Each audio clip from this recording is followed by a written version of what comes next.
Welcome back, everyone. We're going to continue. Okay. Does anyone remember what we did last time, or where we approximately stopped?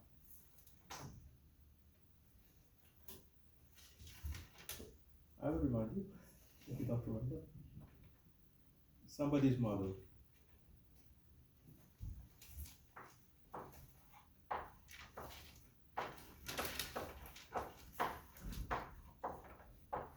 Right? Yeah.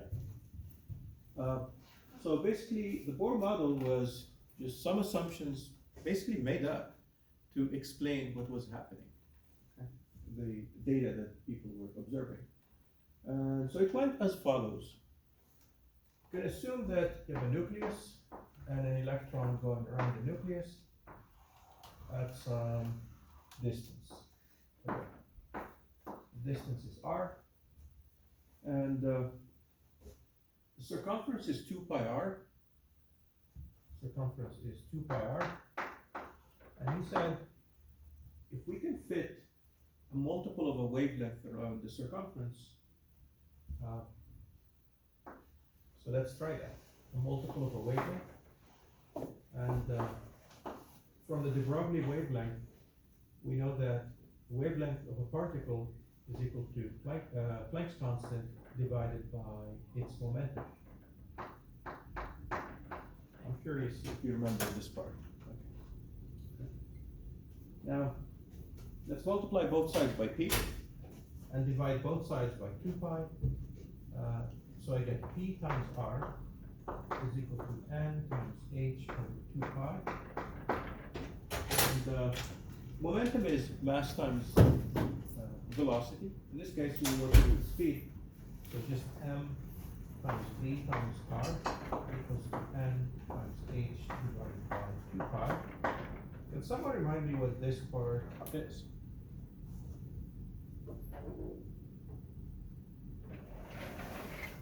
Angular?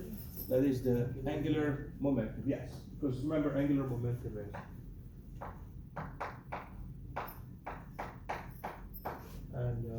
the momentum will be tangential, or the velocity is tangential. So there is a 90-degree angle between r and v. And so this reduces to just, the magnitude is just rp, or m r.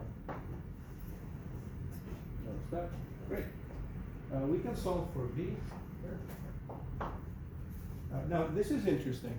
It says that the angular momentum cannot just be any value, it has to be multiples of this h. Right? And here's an integer. Yeah, maybe I should have stated that.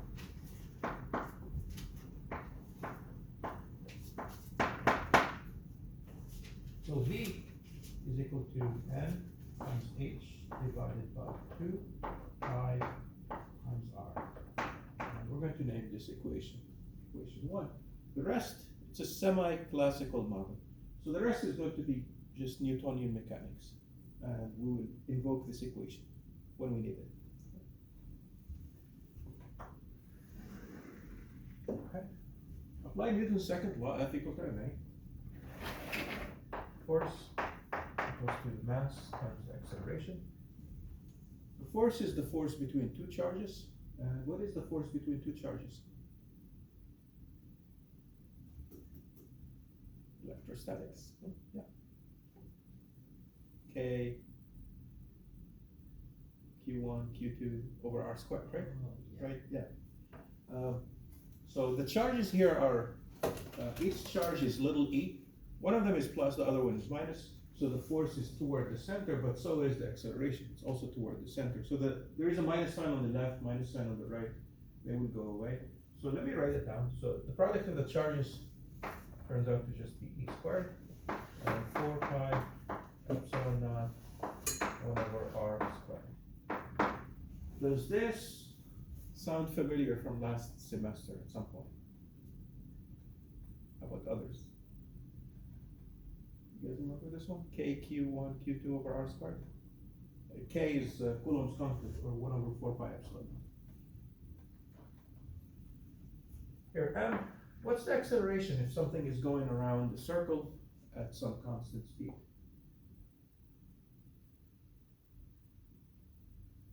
Acceleration is centripetal, which is, Circular motion? yeah, so V squared over what? V squared over R, right? And V squared over. And we're going to substitute, this is the step we're going to use this, we're going to substitute for How the much speed. mass there? I'm sorry? The mass? In V. Oh, the mass should not go anywhere, so there should be a mass here, right? That's what you're saying? Yeah. So how about, tell me this.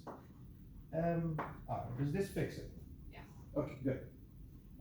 By the way, there are so many like little letters in this problem that I might forget letters, so please remind me.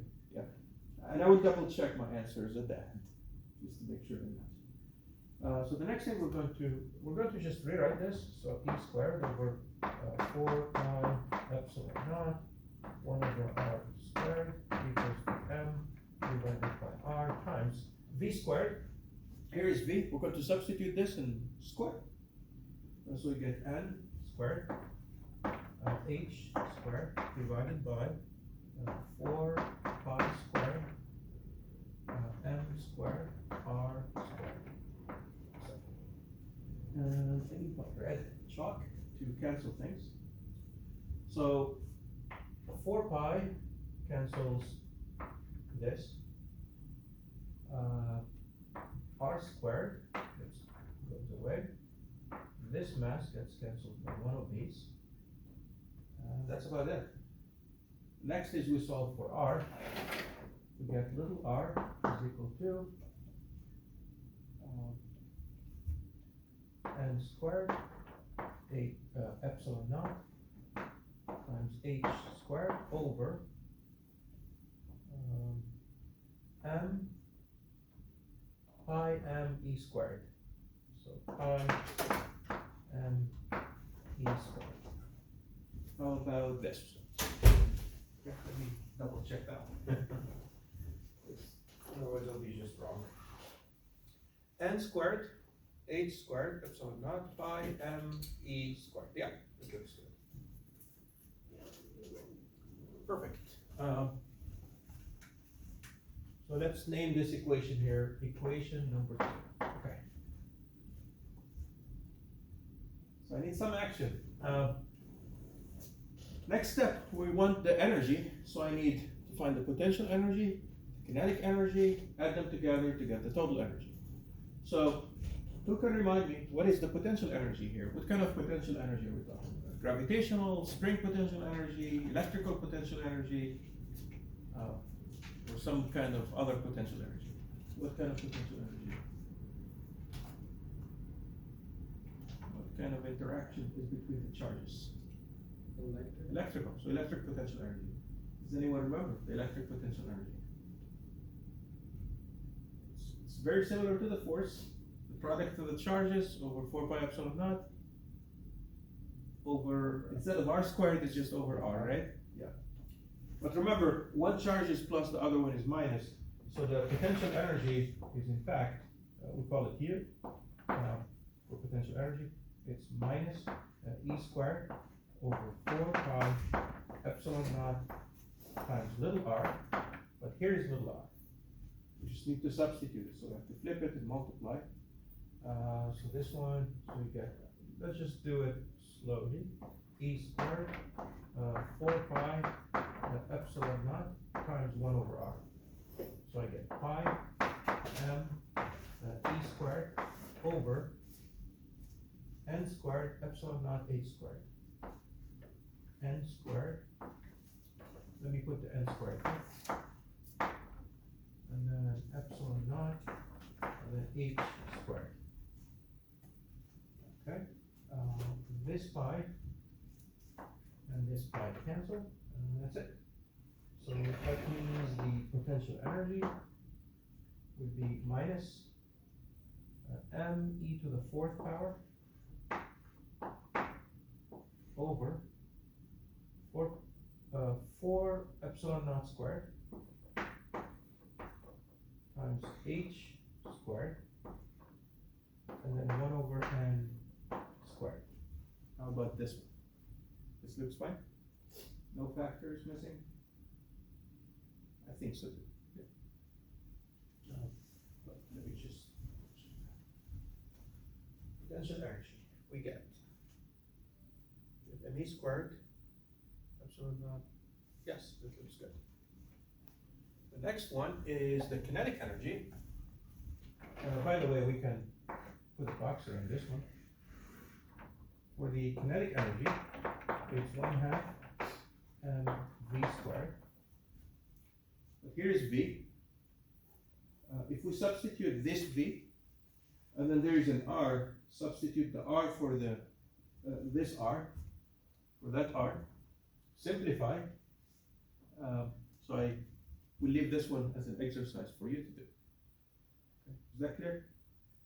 So if you substitute this v in here, but that will contain an r, square everything, right? Because it's v squared, contain an r. For that r, substitute this one, and then simplify. What it turns out to be, it's equal to minus 1/2 of the potential energy. That's what it will turn out to be. And so that means the kinetic energy is simply equal to minus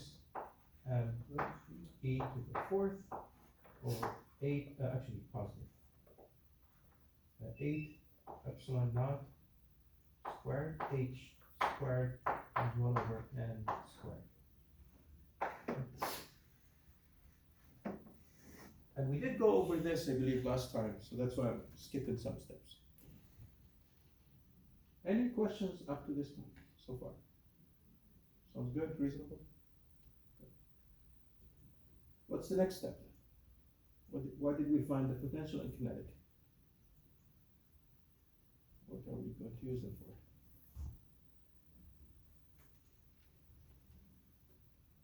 Any ideas? You find the kinetic energy, the potential energy, total energy, good. Which is the sum, right?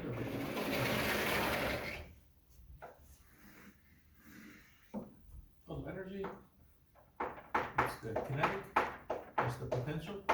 The kinetic energy we said is minus half the potential energy.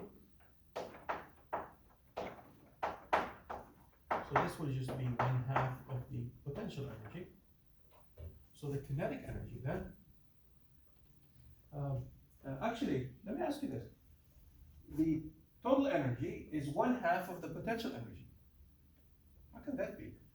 Total energy is supposed to be more, right? So how can it be less? Or is it less?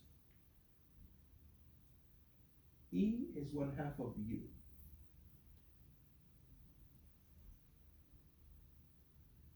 Okay.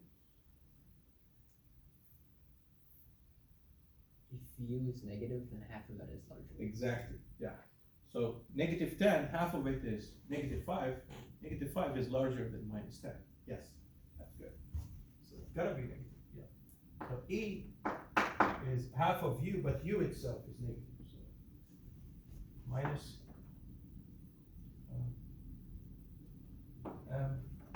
e to the 4th over 4 pi epsilon naught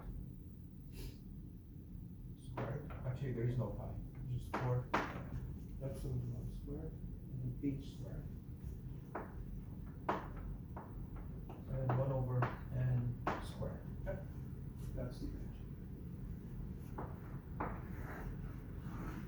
Now, if you plug in the numbers, if you plug in for this one here, e to the 4th over 4 epsilon naught squared h squared, this will have units of energy. Okay. So if you plug in all the numbers, the mass of the electron, the charge of an electron to the 4th power, epsilon naught, look it up, 8.85 times 10 to the minus 12, h Planck's constant. Plug all this, change it to electron volts. This turns out to be 13.6 electron volts. And so the energy is minus 13.6 electron volts divided by n squared.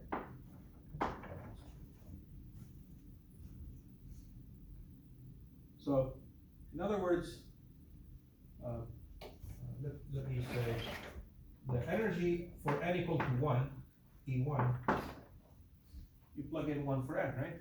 So it's minus 13.6 EVs divided by 1 to the 1 squared, which is just 1, minus 13.6 EVs.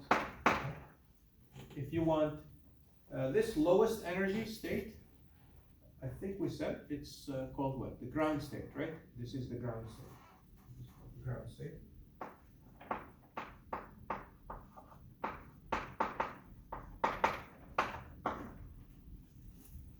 E2 is called it's not the ground state.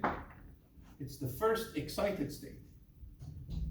So it is minus 13.6 EV divided by 2 squared, which is 4.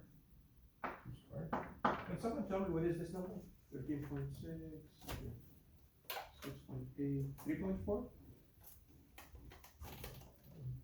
I'll wait for you. I'll put a guess. 3.4. Thank you. Okay, that's the energy. Great. Now Bohr's formula was really useful, or the whole point of it was to explain those energy transitions. So when you have a hydrogen gas and it gets heated and it discharges, it emits certain energies. And those energies had well-defined lines. Okay? So when it transitions, let's say it goes from 2 to 1, or from 3 to 2, or from 4 to 2, and so on. There is a certain energy that is emitted, and what is the wavelength of that photon when the transition is made? So let me write down here. So transitions.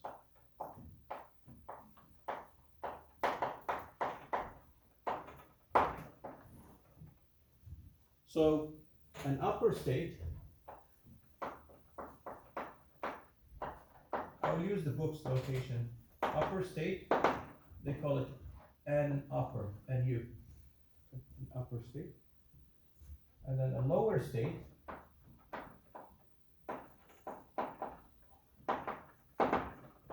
NL for lower, okay? So for example, upper may be n equal to 3, lower may be n equal to 1, okay? So let's say you go from n upper to n lower. A photon is emitted, okay? By conservation of energy, the energy difference between the two states will be equal to the energy of the photon that is emitted.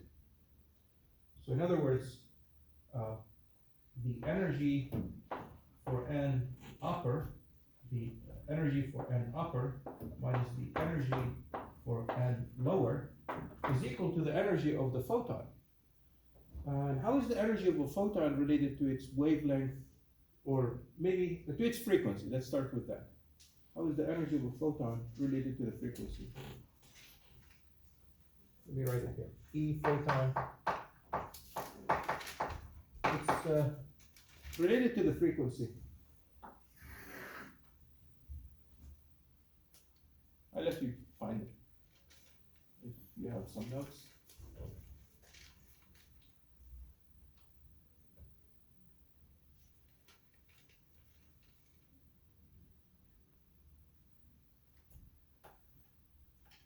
Is it just frequency times H? Yeah. H is Planck's constant times the frequency. And then the frequency is the speed of light divided by lambda. Yes, so hc over lambda. Good. So I'm going to write here hc over lambda. Can you see why again, why is this justified? Why is this equation here justified? What is this saying? The difference between the two energies. The electron was here, it went down, so it had a certain energy, let's say 5. It went down, now the energy is 2, I'm just coming up with number 5, 2 electron volts. So it lost 3 electron volts. Where did they go? They became a photon of that exact same energy, 3 electron volts. That's why this step makes sense. Okay. So if we do n upper minus n lower, let's do it quickly. Here. So it will be you will have n upper, negative, all this stuff over n upper squared, and then minus, and then you put n lower.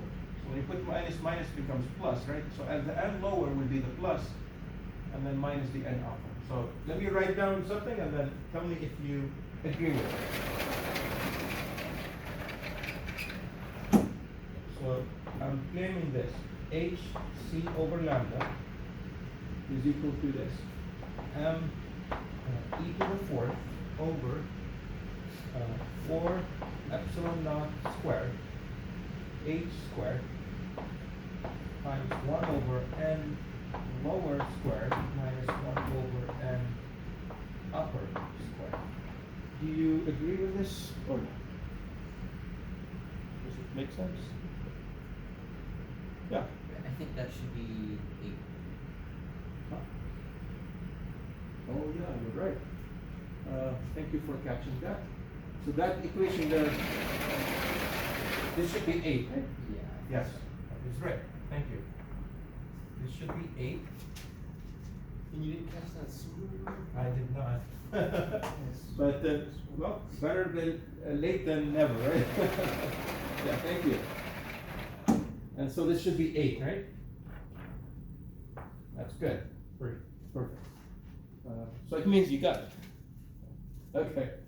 So that's that. So let's divide both sides by this HC. So we end up with 1 over lambda is equal to m e squared over 8 epsilon naught squared, and then c, you divide by h, you get h cubed, right? H cubed here on the bottom. And then 1 over n lower squared minus 1 over n upper squared. And I don't know if it's necessary or not, but this is a constant here, right? That's a constant. It's the mass of the electron, charge of the electron squared, speed of light, Planck's constant, epsilon naught. That's just a constant, and you would have certain units. What do you think the units of this constant will be? Just the left side units must match the right side units. What should the units of this constant be? 1 over hertz. 1 over years. Yeah, lambda is in meters, right? You're thinking frequency, lambda, yeah. So 1 over meters, yeah, that is true. So this constant here is called the Rydberg constant. It has the value R, and I could never remember. I will tell you, it is. Look it up. It's 1.097 times 10 to the 7. 1.097 times 10 to the 7. And we said per meter, right? So meters to the minus first power.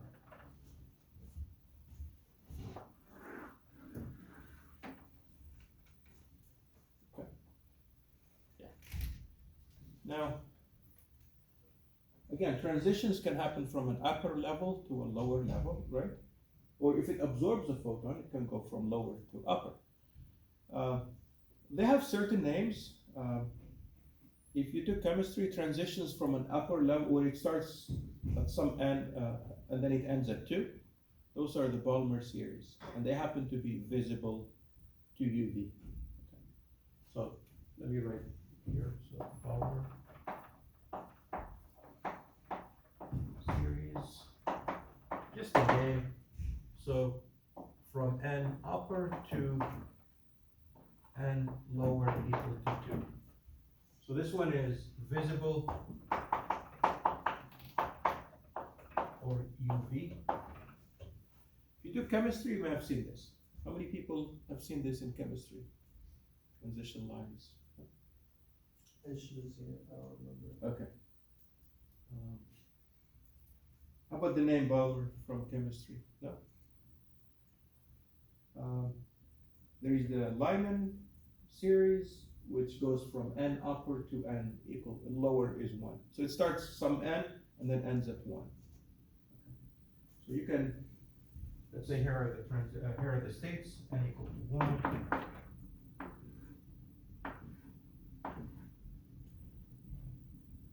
2, 3, 4. So if it goes, let's say, again, the spacing should be getting squeezed, but not to scale. So let's say it goes from 5 to 2. That's called Balmer series. 4 to 2, still Balmer series. 3 to 2, still Balmer. But if it goes from 2 to 1, that's another series, like, and then there are others where, let's say you start at 5 to 3, it has another name. There are like 3 or 4, I remember. Names are not so important. Okay. Now, let's try to figure out, let's say we have a transition going from 3 to 2 and another transition going from 4 to 2. So let's say from 3 to 2. Find the wavelength. What would the wavelength be from 3 to 2? Lambda from 3 to 2. What would it be? How do we get it? How would we calculate it? We would simply use this, right? Simply use this. It says 1 over lambda is equal to this Rydberg constant, 1.097 times 10 to the 7. 1 over minus 1 over something else. What should the first thing be? 1 over what? 2 squared, right? And this one? 3 squared. Perfect. And that should allow you to get lambda. So using this equation, I will wait for you to tell me what you get for lambda. I'll just write it here. Please tell me the number in nanometers, and I just need 3 sig figs, just like, I don't need 4 or 5. Just round to the nearest addition. 0.7. Oh, you have to flip, so make sure you multiply, and then you have to flip this, Oh my god. and then get, So it's 7 times 10 to the negative 14. not quite, it should be a few hundred nanometers. I tell out.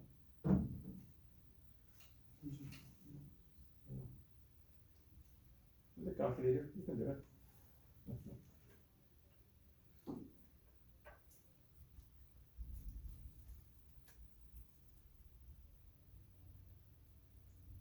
The answer is in meters, right? If we don't convert it to nanometers. Yes, the answer would be meters, and I wanted nanometers.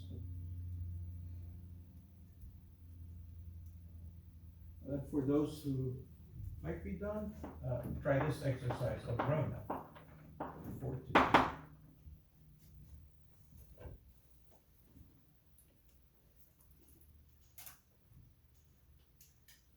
Anyone got 3 to 2? Is it 656? I think that sounds correct. 656 nanometers. So before you do this one, will this one be a shorter wavelength or a longer one from 4 to 2? 3 to 2 versus 4 to 2. Bigger? Longer wavelength, Yeah. from 4 to 2? And why? Can you explain? Because more energy. More energy. So more energy corresponds to more frequency or more wavelength? Higher frequency, so Yeah. smaller wave. Smaller wavelength. It would be a shorter. Yeah. Yeah. So let's try that. So you expect less than 656.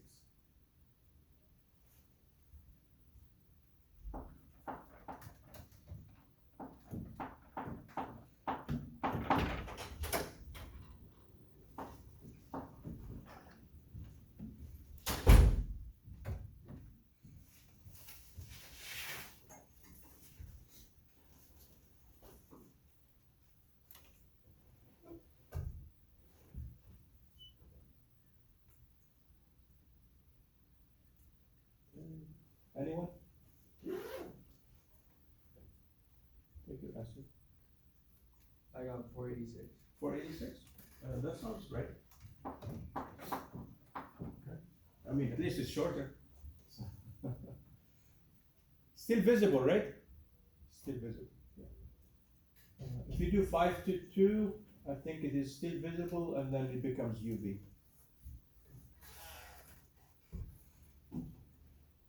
And that's it. I have many exercises in the worksheet that we will go over with these and calculating kinetic energies, potential energies, total energies.